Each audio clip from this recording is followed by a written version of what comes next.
എത്താറായോ? ഞാനിവിടെ എത്തി കേട്ടോ. ചേട്ടനായിരുന്നോ? ഇതാട്ടോ ഞാൻ പറഞ്ഞ വണ്ടി. ഞാൻ പൊന്നുപോലെ നോക്കുന്ന വണ്ടിയാണ്. ഇതാണോ വണ്ടി? കൊള്ളാലോ. പിന്നെ കൊള്ളാതിരിക്കോ? ഞാനൊരു ഡോക്ടറും കൂടി, അതുപോലെ ഞാൻ ഈ വണ്ടി സൂക്ഷിക്കുന്നത്. ഡോക്ടറാണോ? എന്നാ പിന്നെ നോക്കാനൊന്നുമില്ല. എന്നാലും ഞാൻ അകത്തൊന്ന് കയറി നോക്കിയിട്ട് വരാം. അതിനെന്നെ നോക്കിക്കോ, ഞാൻ വണ്ടി തുറന്നായിട്ടിരിക്കുന്നു. വണ്ടി കൊള്ളാന്ന് തോന്നുന്നു കേട്ടോ. കണ്ടിട്ട് കുഴപ്പമൊന്നുമില്ല. കൊള്ളാല്ലേ? അടിപൊളിയല്ലേ?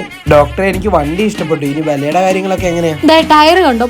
പുത്തൻ ടയർ. ഡോക്ടർ ഉപയോഗിച്ച വണ്ടി, അതിന്റേതായ ഡിമാൻഡും ഉണ്ട്. പറഞ്ഞ വില ഒന്നൊരു തുള്ളി ഞാൻ കുറയ്ക്കാം. അയ്യോ ഡോക്ടറെ, അങ്ങനെ പറഞ്ഞാൽ എങ്ങനെയാ? കുറച്ചൊക്കെ വിലയുടെ കാര്യത്തിൽ അഡ്ജസ്റ്റ് ചെയ്തതാ. ഇത് വലിയ ശല്യമല്ലോ. പിന്നെ നമ്മുടെ ഇത്ര നേരത്തെ പരിചയം വെച്ച് ഞാൻ 3000 രൂപ കുറച്ച് തരാം. എനിക്ക് നഷ്ടം. പിന്നെ എന്നാലും കുഴപ്പമില്ല. അങ്ങനെയാണെങ്കിൽ കുഴപ്പമില്ല ഡോക്ടറെ. പിന്നെ എനിക്കിതൊന്ന് ഓടിച്ച് നോക്കണം. പിന്നെ എഞ്ചിൻ റൂം കൂടി ഒന്ന് നോക്കാനുണ്ട്. ഇനി അതൊക്കെ നോക്കാനുണ്ട്. എന്നാലും വണ്ടി ഇഷ്ടപ്പെട്ടില്ല. ഒരു 5000 രൂപ അഡ്വാൻസ് തന്നേക്ക്. ഞാൻ ജില്ലാശുപത്രി കാണാൻ താക്കോലോടെ കൊണ്ട്. പൈസ പോയിട്ടേക്കാ. പിന്നെ താക്കോൽ എവിടെ ഇരിക്കുന്നത്? അതാ ബോട്ടിൽ വെക്കുന്ന സ്ഥലത്ത് ഇരിപ്പുണ്ട്. പൈസ ഇട്ടിട്ടുണ്ട്. ഞാൻ ഓടിച്ചു നോക്കട്ടെ. എന്നാ ശരി.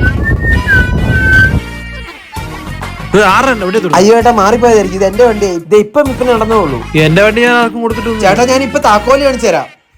ചേട്ടാ, അവളെന്നെ 5000 രൂപ പറ്റിച്ചു. പെരുങ്കള്ളി. ഇതായിരിക്കും താക്കോലായിട്ട് വന്നത്.